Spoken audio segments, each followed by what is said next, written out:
And I always say that's the blessing of South Africa. We've got one foot in the new world, so we are not like really bound by what we can blend and not blend. And we've got so many various different microclimates. So if I say terroir driven, we can really go and plant specific cultivars in certain areas. We are allowed to blend across the board. But then also a foot in the old world, saying that I've just been in Canada now for a cool climate.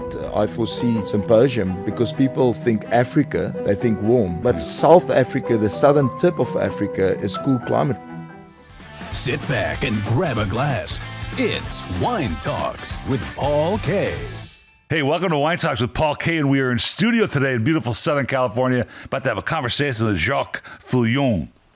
Perfect. Not bad, huh? Not bad, not bad. A Boschendal winery in South Africa, and it's a fascinating conversation. And she decided at the age of 70 to start a new venture of wine in Cape Town called Glenelly in South Africa and Cape Town. And it happens to be very close to Boschendal Winery, actually. So welcome to the show. Well, thank you very much. Thanks, Paul. Thanks for having me. I know you're on a whirlwind trip of America in Canada, but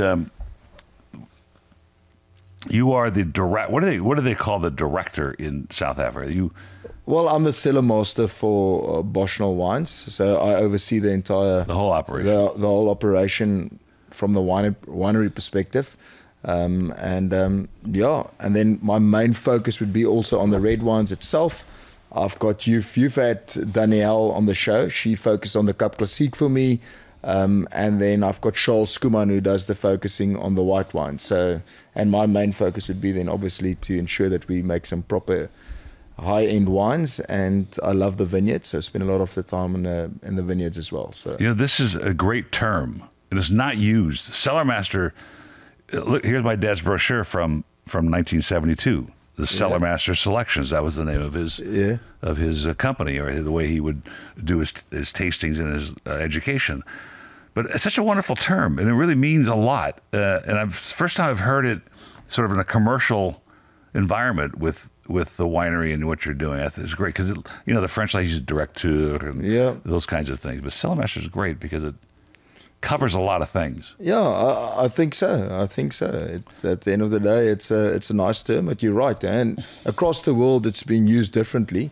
In South Africa, it means exactly that. You're the master of the cellar, and you try and ensure that everything goes according to plan. And that's not easy, because we laughed a little bit when you walked in, and I said that the Wine of the Month Club is no longer functioning with all the people. And you said, yeah, that's the hard part, that and I don't mean that derogatorily, it's when you're managing all these different parts of a business, because you're responsible for manufacturing, you're responsible for the farm, you're responsible for the cleanliness of the winery, the buck stops with you, as we would say. Is it a buck? What is it in South Africa? It's not a dollar, it's a... We use the same term, the buck stops with you. Okay. I remember the first time I was managing way back, I think it was in 2005, I was working for a different winery. And I remember this guy, we really struggled on the bottling line, and I went to the CEO, and he just said, Jacques, just remember, the buck stops with you. Yeah. And that was like an eye-opener, and up until now, I still go according to that, the buck. You have to take the responsibility, somebody does, or else the needle never moves. Yes, of course. Actually, that's a term I was trying to convey to my French teachers. It doesn't make any sense in French. In French, when you say the needle, to move the needle. So yeah, we did have Danielle on the show, responsible for your sparkling wine. Yes. From Boschendal, and I just put it together. I hadn't thought about the names of the wineries, but she was interesting that the Method Champenois wines and the grape varieties you're using down there for those wines. It's not the traditional, or it is a traditional. No, it is. It's doing Chardonnay Pinot Noir. Oh, so. It is, okay. No Chenin Blanc then? No Chenin Blanc. So Chenin Blanc, obviously in South Africa, is very well known. Yeah. But from our side, so it would probably take me back to just the heritage of Boschendal, being the second oldest wine farm in South Africa, from 1685. So we've got 340 years of heritage behind us, and also the second oldest Cup Classique producer or sparkling producer. But our mandate is to make classic, elegant, terroir-driven wines. So also working with the classical varietals. And one of our big terroirs, or one of our farms, is in the Elgin Valley, which we will probably talk about just now. But there, we always say it's almost like a little Burgundy in South Africa, you know, that type of thing. So Chardonnay and Pinot Noir is what we're using. So 1685. I mean, it's a funny thing, and it's happening now that the term Old World, New World, and it was actually, I think I've discussed this before with people, but it's been dropped by the Master of Wine program. We can't use those terms anymore, and we'll talk about this in a little bit, about this sort of movement to change the language of wine, whatever that means. But 1685 would I mean, you got to call that Old World. In its ongoing operation, at least the vineyards have been around since 1685. That's quite old for South Africa. Yeah, I think it's actually quite old for the world. For the world too. People don't realize America. it. So, and if you think of, you know, not really using the terms New World and Old World, I think it's believed that South Africa's got some of the oldest soils ever. You know, and I always say that's a blessing of South Africa. We've got one foot in the New World, so we are not like really bound by what we can blend and not blend, and we've got so many various different microclimates, depending so if I say terroir driven, we can really go and plant specific cultivars in certain areas. We are allowed to blend across the board. But then also food in the Old World, saying that I've just been in Canada now for a cool climate I4C symposium, because people think Africa, they think warm. Yeah, right. But South Africa, the southern tip of Africa, is cool climate with the Atlantic right next to you. And the blessing is that within 10 kilometers from the sea, you are rising up in, you can go up 550 meters above sea level into the mountain ranges with good radiation and awesome soils to make some premium wines. You know, that's actually a great point, because I would say most Americans, and one thing about the wine trade that happens, I was listening to one of my podcasts. I hate listening to myself, but I was anyway. It's kind of interesting because your sense of geography, the more you study wine, the more you realize geography, how important it is, of course, for soil and terroir, but you also just sort of get a placement of where you are in the world. And so you know, most Americans, I think, and most people would think of Africa, they would think of the sun setting over one of the banyan trees, and you know, and there's some animals in the background, and it's not necessarily that. You're talking about influences from the Atlantic Ocean, which is cool and creating a whole different terroir. That's kind of interesting what you said about the balance between the Old World and the New World.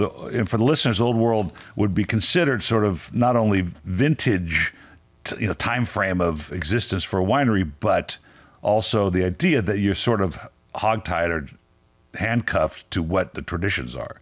And that's very French and very Italian. You can only go Sangiovese in Tuscany, etc.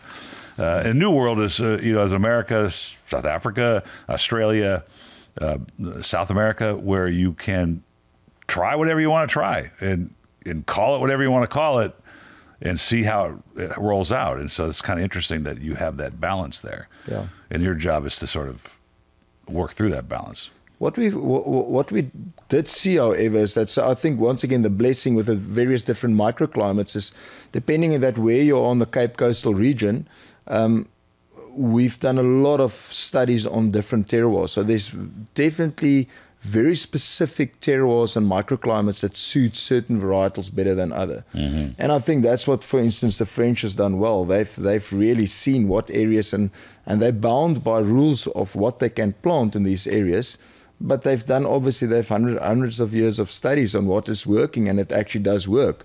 So we see the same. I just think that South Africa being such a small, or the Cape Coastal region or the Western Cape being such a small part of Africa, or small wine producing area, there we've just seen that we are lucky that we can plant these varietals all over and stuff, and we're not bound to what we can blend and what we can't blend. However, we do see certain things just working better in certain areas.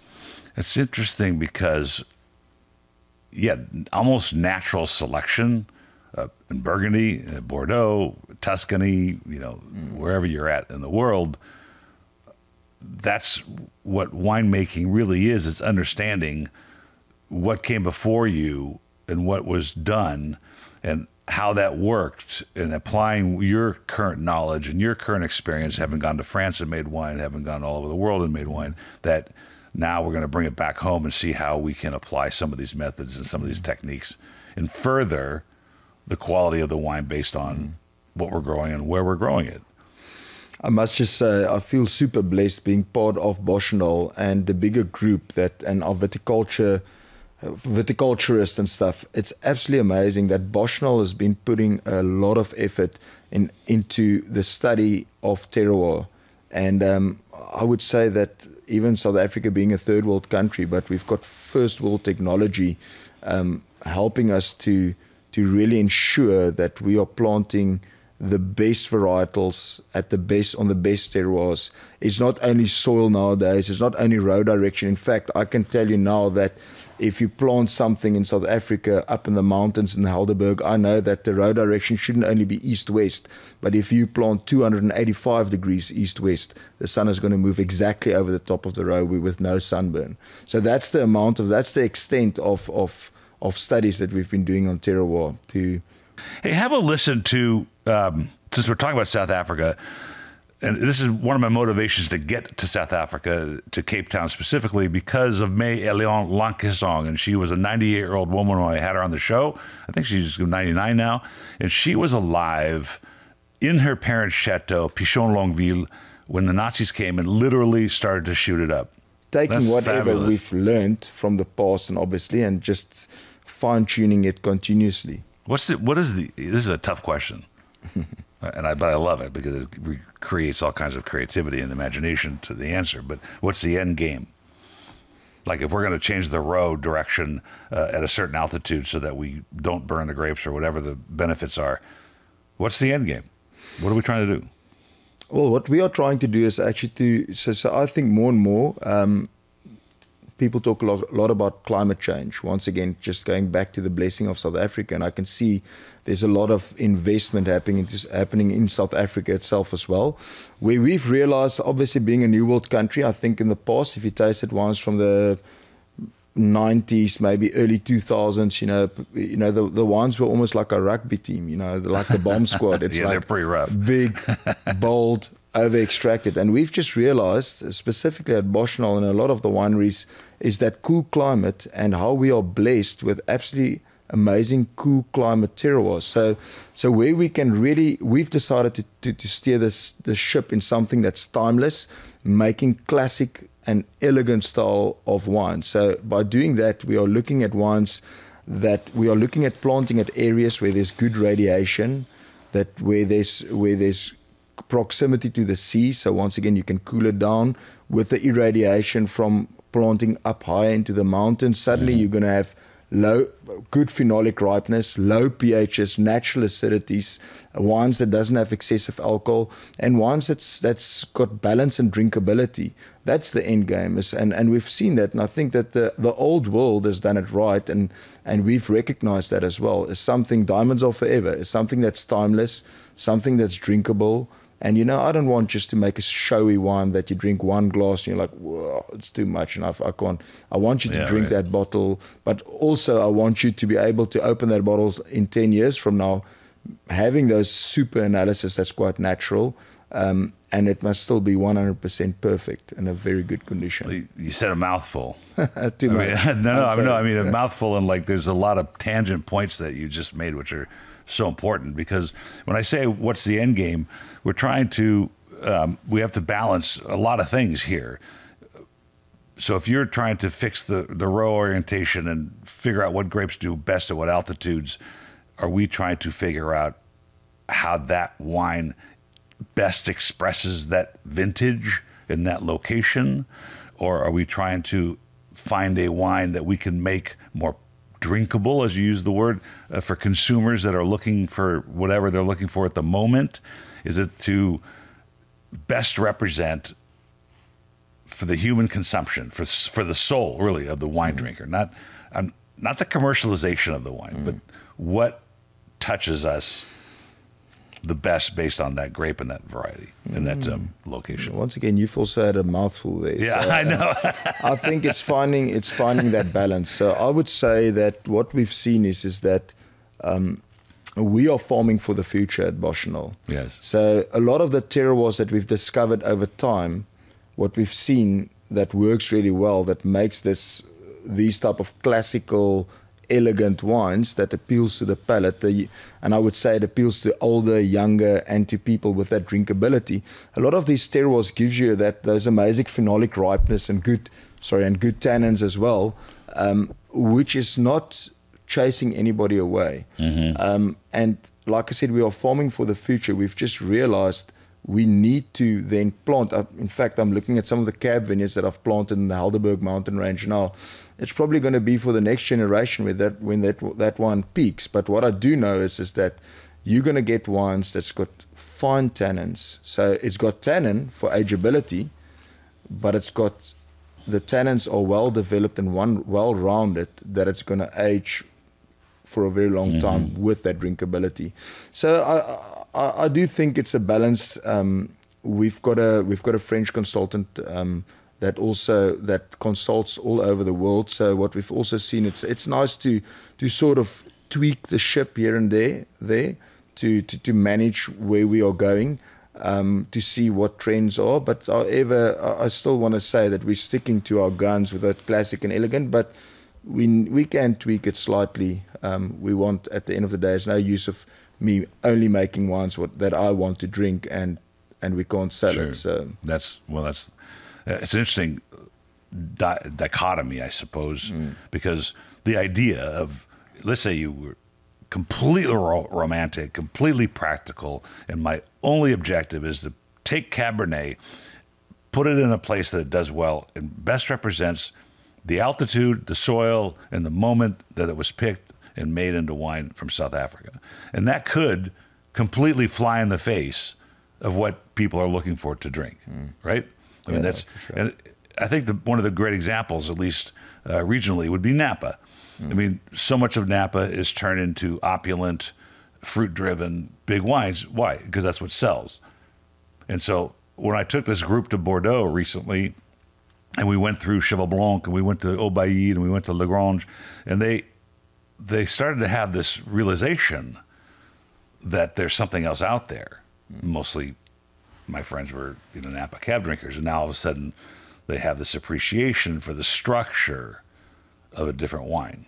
And I'm wondering if South Africa has, if the community, the wine drinking community in South Africa, forget the exports, but the community in South Africa has now an expectation of what's going to be in the bottle if it's a Cabernet from Stellenbosch or it's a Cabernet from Cape Town or a particular vineyard of Boschendal. Is there a stylistic definition? No, I think there's a stylistic change, and I don't just think in South Africa, but stylistic change across the world of what people want and what they're looking for, and that minerality and that drinkability. I think the word drinkability, it's a good word. I would like to put out there again. So I definitely think, obviously, Stellenbosch being a wine drinking culture, we are getting it's a great tourist attraction as well. Obviously we rely on tourism in South Africa as well, where we're getting a lot of people from all over the world, especially Europe. Of course, they've been coming for quite some time, and that's what we see.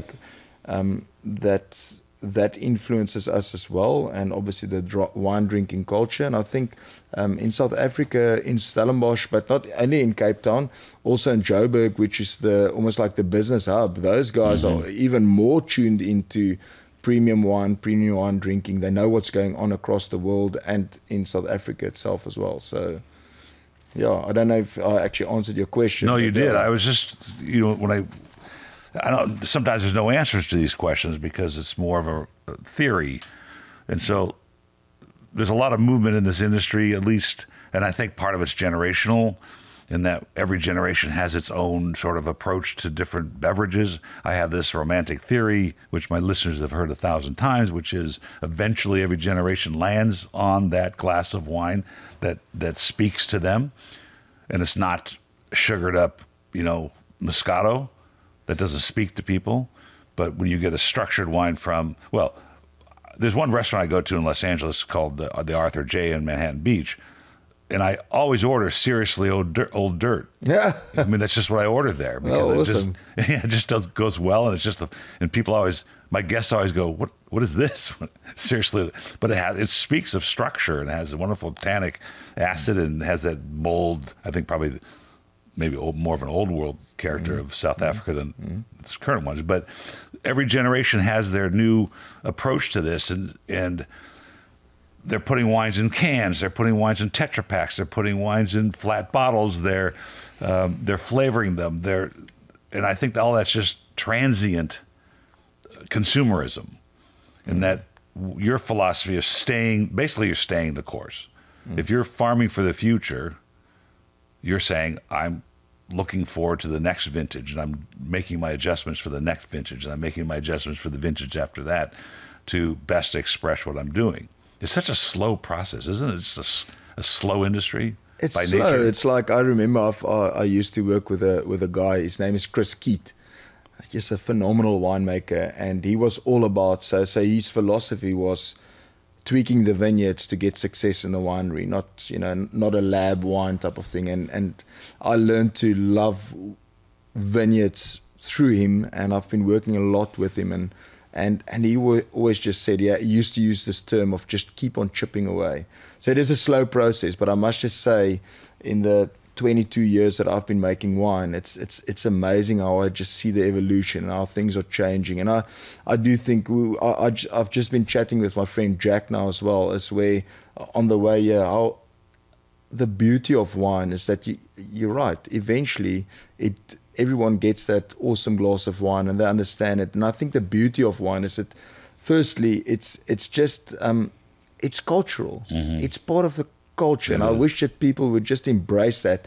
It suddenly brings people together. Suddenly people are starting to talk to each other, they it's not only on the cell phone, we'd actually teach us way back to socialize. I teach my kids from a young age. They're not drinking, but they are they are nosing, and they are telling me what they are smelling in the wines, and that's the beauty of wine. It's not only a product that you are drinking.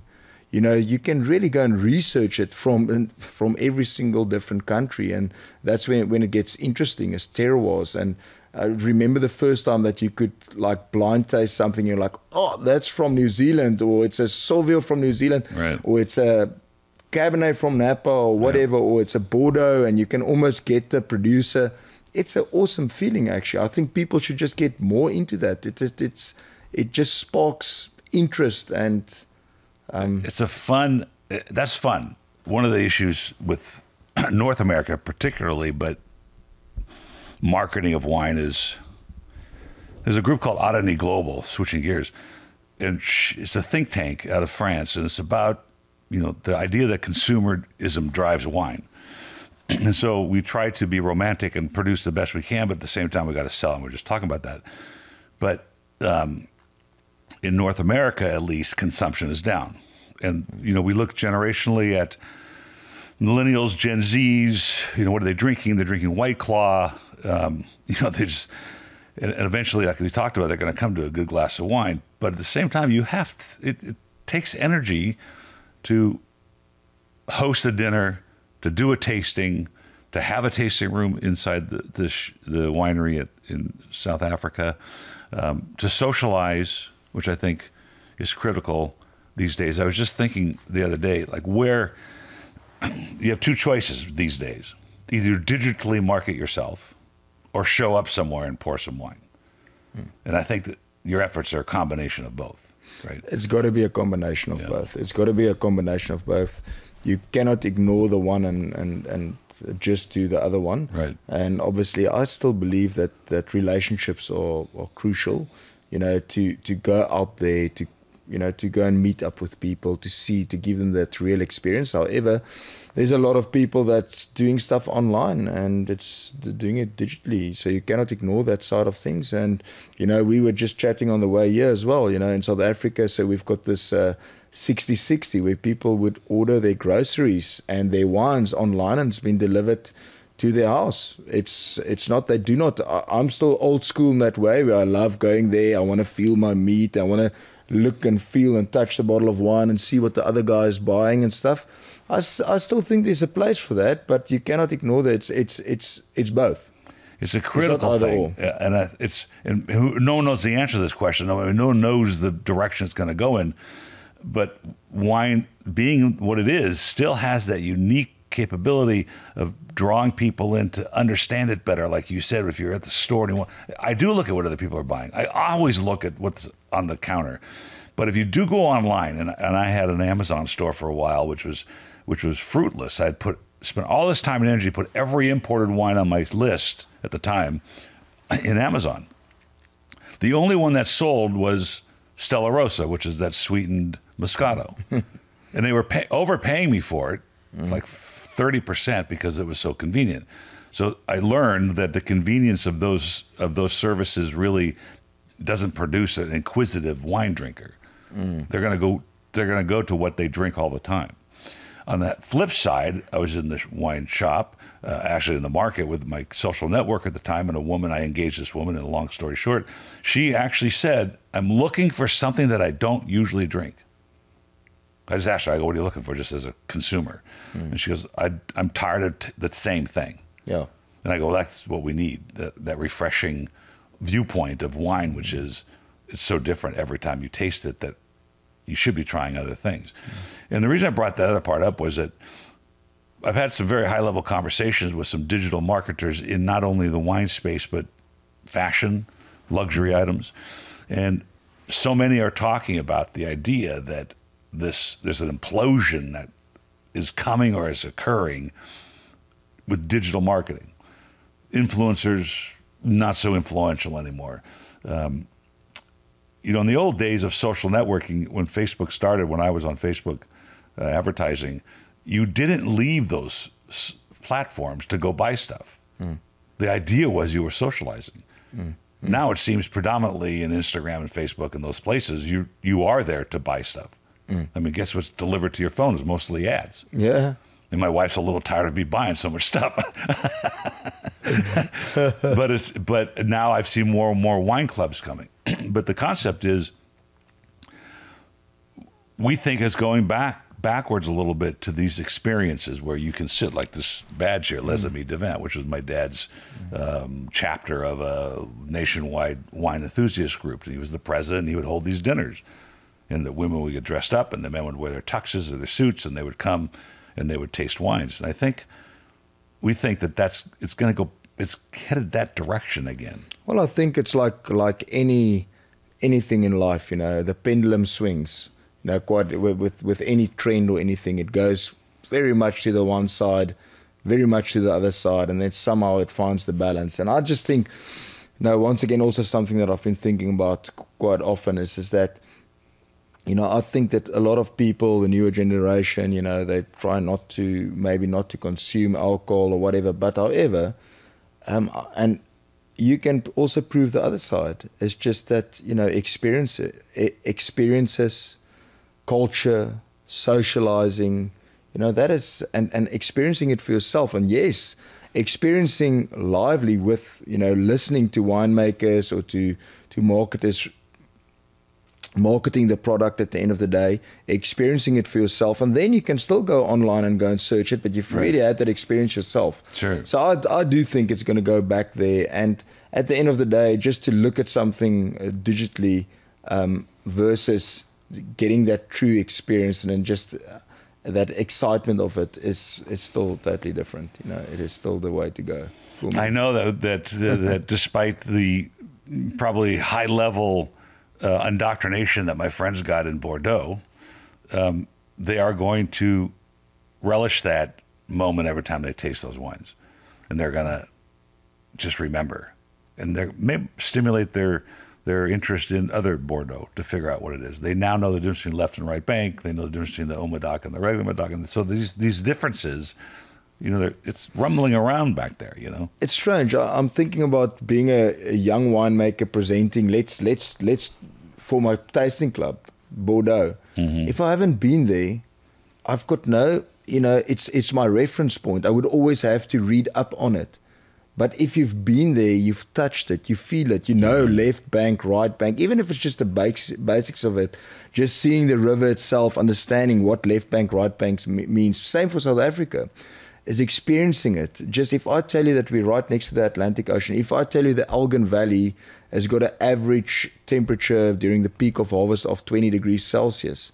But if you stand there and you feel that sea wind and that southeaster blowing into that valley, just giving that cooling effect, that it's experience, it's tangible. You can touch it, you can feel it, you've seen it, and you can talk about it. That's the main difference. It's very different to just seeing it on paper or on YouTube or whatever, reading up on it, or physically touching the soil, picking up those decomposed granite rocks and just really get the feel for it. My wife used to get mad because I would take rocks from vineyards and put them in my suitcase.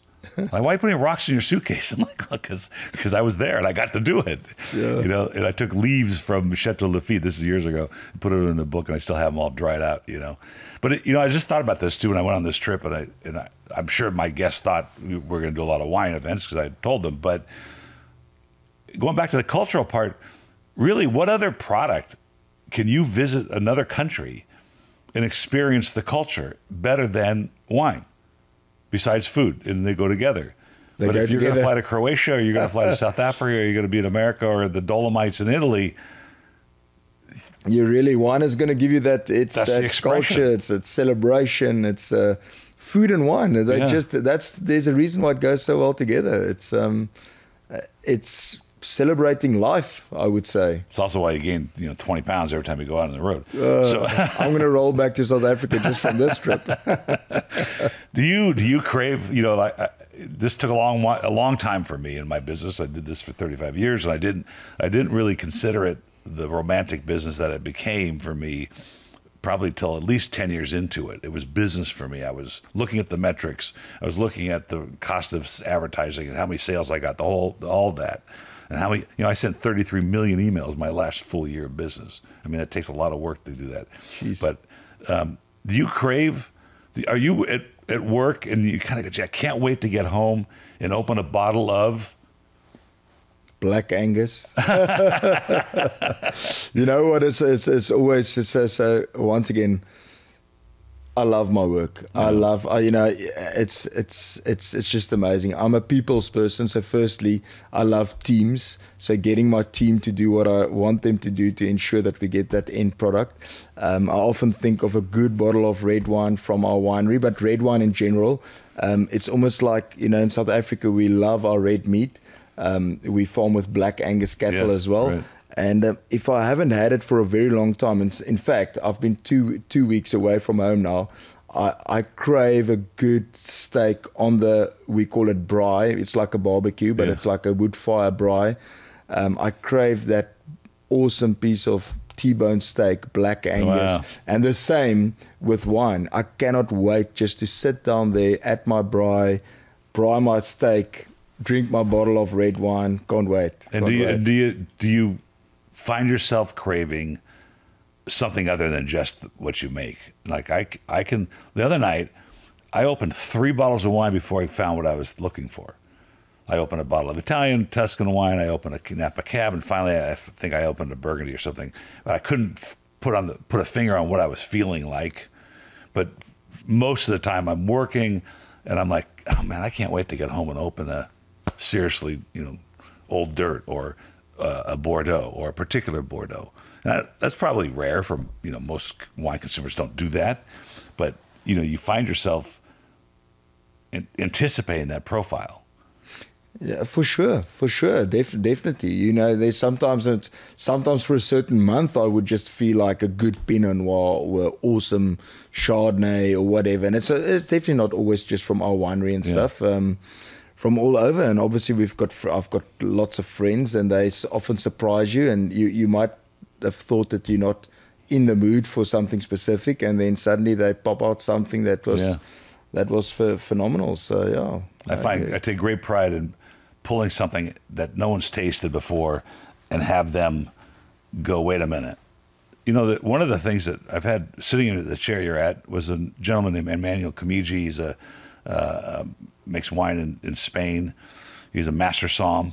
And he was talking about when he got his Master of Somm degree in 1996, we didn't have to learn that much about other places other than the typical regions of the world.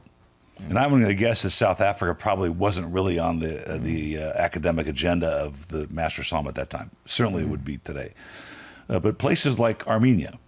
He says, I went to a store in Sacramento, and Daryl Cordy pulls out a bottle of Armenian wine. He goes, now I got to figure out, not only understand this about Armenian wine or Croatian, whatever it could be, but I got to compete against it. Are you seeing more unusual districts in South Africa? Or South African consumers pretty much consumed with South African wines? Do you see Croatian wine? Do you see Slovenian, Armenian, Uruguay?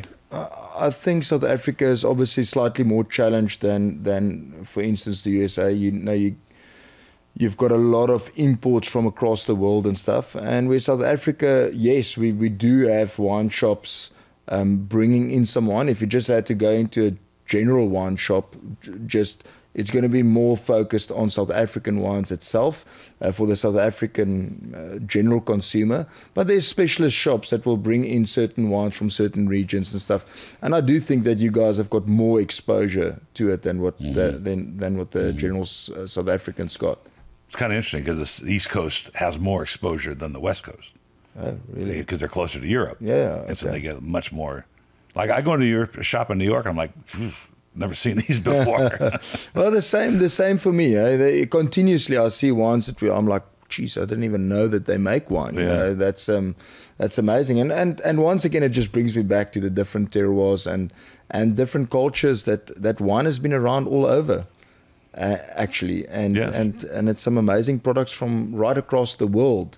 That is phenomenal, and it just opens the horizon and opens the book. And once again, I don't, yes, competition. I don't really see it as competition. I just see it as something different and the beauty of wine. So, well, if more, and we're out of time already, but if the more wineries and winemakers and cellar masters had the philosophy that you do, which is stay the course, produce the best you can produce from what you've been given that vintage, and express what that is, we'd be in a different place. If profitability, and I mean, speaking of profitability, somebody now has produced fake yellowtail.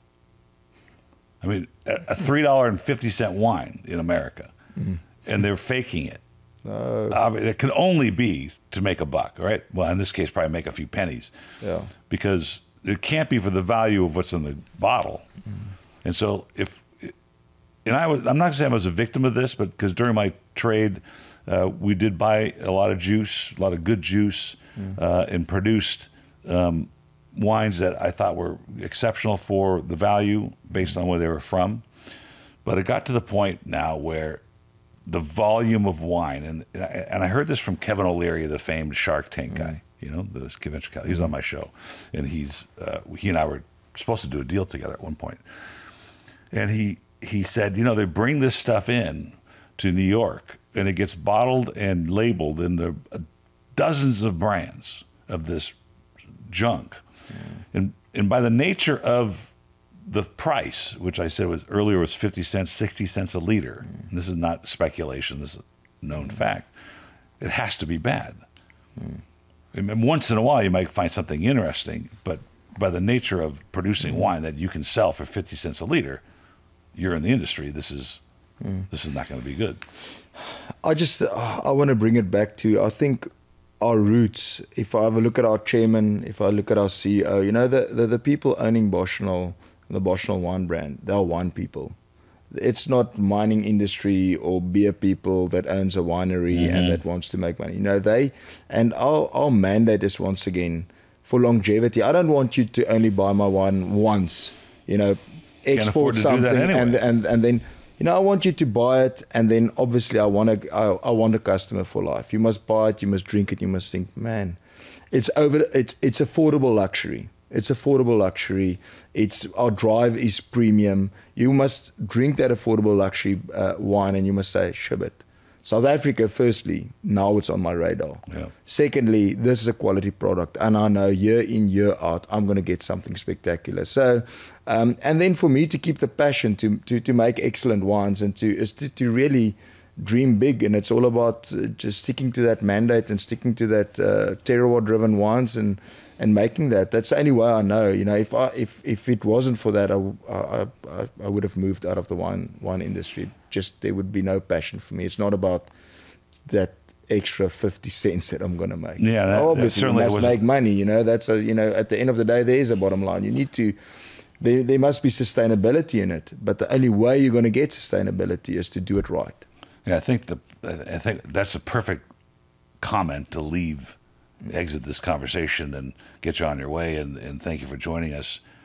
And the point I was making was that that competition, the comment that Kevin O'Leary made to me was, I need to get more bottles into the logistical system. And I thought to myself, that's not what we're doing here. You know, if your whole anticipation or goal is to get as many bottles in a box into the consumer's mailbox, which in itself is a model for junk, then I don't want to participate in that. That's not what I'm doing here, as what I was trying to do in this business. But your comment about this affordable luxury, and you can't afford to not produce a product that the consumer will come back to once they taste it. You have to be able to. You can't afford to pay to buy that customer, to find that customer, and have them taste it once and go, ugh. Yeah. Right? You can't do it. Not. No, definitely They have to buy the next bottle. They must buy the next bottle because they're going to think like, man, this was really good. Wow, what is this? What are we drinking now? We need some more of that. Let's explore some other wines from Boschendal. I'm looking forward to getting it on a list somewhere, going to a restaurant, or going back to the beach tonight. I'm maybe jump into the Arthur J. Maybe it's there. And for sure we'll open a bottle of Boschendal when we see it. Awesome. It's really, thank you so much. And I can't wait to see you in South Africa. I really want to take you. I want to make it tangible for you, that you can touch those vineyards, that you can see it, that you can experience it, and that you can come back even more amped about South Africa after you've been there. I'm doing it. Awesome. Cheers. Thank you so much. Thank you. Cheers.